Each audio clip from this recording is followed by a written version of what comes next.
আসসালামু আলাইকুম। আজকে আমরা জানবো একই ভিডিও লং এবং শর্ট হিসেবে আপলোড করলে চ্যানেলের কোনো সমস্যা হবে কিনা। আপনাদের অনেকেরই এটা জানার প্রয়োজন। আমি যা বলি সে সমস্ত কথাগুলো ইউটিউব থেকে শুনে তারপরে বলি। আমি সরাসরি ইউটিউবের সঙ্গে কথা বলে যেটা জানতে পারি সেটাই আপনাদেরকে জানানোর চেষ্টা করি। অনেকেই এই বিষয়টা নিয়ে বিভ্রান্ত। আজকে আমি সহজ ভাষায় বুঝিয়ে দেব। ধরুন আপনি একটা বড় ভিডিও আপলোড করেছেন, প্রায় 4 মিনিটের একটা ভিডিও। এখন এই ভিডিওটা থেকে আপনি কিছু অংশ কেটে শর্ট বানালেন। এটাও যদি আপনি এখন আপলোড করে দেন তাহলে কি চ্যানেলের কোনো সমস্যা হবে কিনা, এটাই হচ্ছে মূল বিষয়। হ্যাঁ, আজকে আমি সবকিছু ক্লিয়ার করে দেব।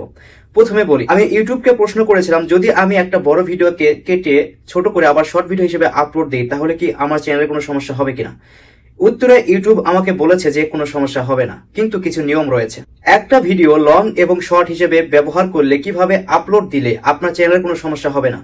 একটা বড় ভিডিও থেকে আপনি কখন শর্ট ভিডিও আপলোড করবেন, শুরুতে আপনার সেই বড় ভিডিওটার আকর্ষণীয় যে অংশটুকু রয়েছে সেই অংশটুকু আপনি কেটে নেবেন 15 সেকেন্ড বা 60 সেকেন্ড, এবং সেই ভিডিওটাকে আপনার চ্যানেলে শর্ট হিসেবে আপলোড করুন এবং দর্শকদেরকে লং ভিডিও দেখার জন্য আগ্রহী করুন। একটা লং ভিডিও কেন আলাদা গুরুত্বপূর্ণ, ওয়াচ টাইম বেশি হয়, এমনকি মনিটাইজেশনের জন্য লং ভিডিও খুব গুরুত্বপূর্ণ। দর্শক আপনার চ্যানেলের সঙ্গে বেশি সময় থাকে।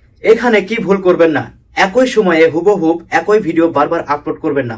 আপনি আজকে একটা বড় ভিডিও বানিয়েছেন 10 মিনিট বা 20 মিনিট, সেই ভিডিও থেকে কিছু অংশ কেটে নেবেন। ধরুন যে আকর্ষণীয় যে অংশগুলো রয়েছে সেগুলো আপনি কেটে কেটে নিয়ে 2-3টা শর্ট ভিডিও বানিয়ে আপলোড করবেন। এমনকি সেই শর্ট ভিডিওর টাইটেল বা ডিসক্রিপশনে লিখে দেবেন যে বড় ভিডিও দেখার আমন্ত্রণ রইল, বা লিঙ্ক দিয়ে দেবেন অথবা কমেন্টে বলে দেবেন। তাহলে দর্শকরা এই শর্ট ভিডিওটা আকর্ষণীয় যে অংশটুকু সেটা দেখবে, দেখার পরে সে আগ্রহী হয়ে আবার আপনার বড় ভিডিওটাকেও দেখতে যাবে। আশা করি বুঝতে পেরেছেন। প্রথমে কি আপলোড করবেন, শর্ট নাকি লং? আমি আপনাকে আমার পরামর্শ দিচ্ছি, সেটা হচ্ছে যে আপনি প্রথমে বড় ভিডিওটাকে আপলোড করে দিন, এটাকে পাবলিশ করে দিন।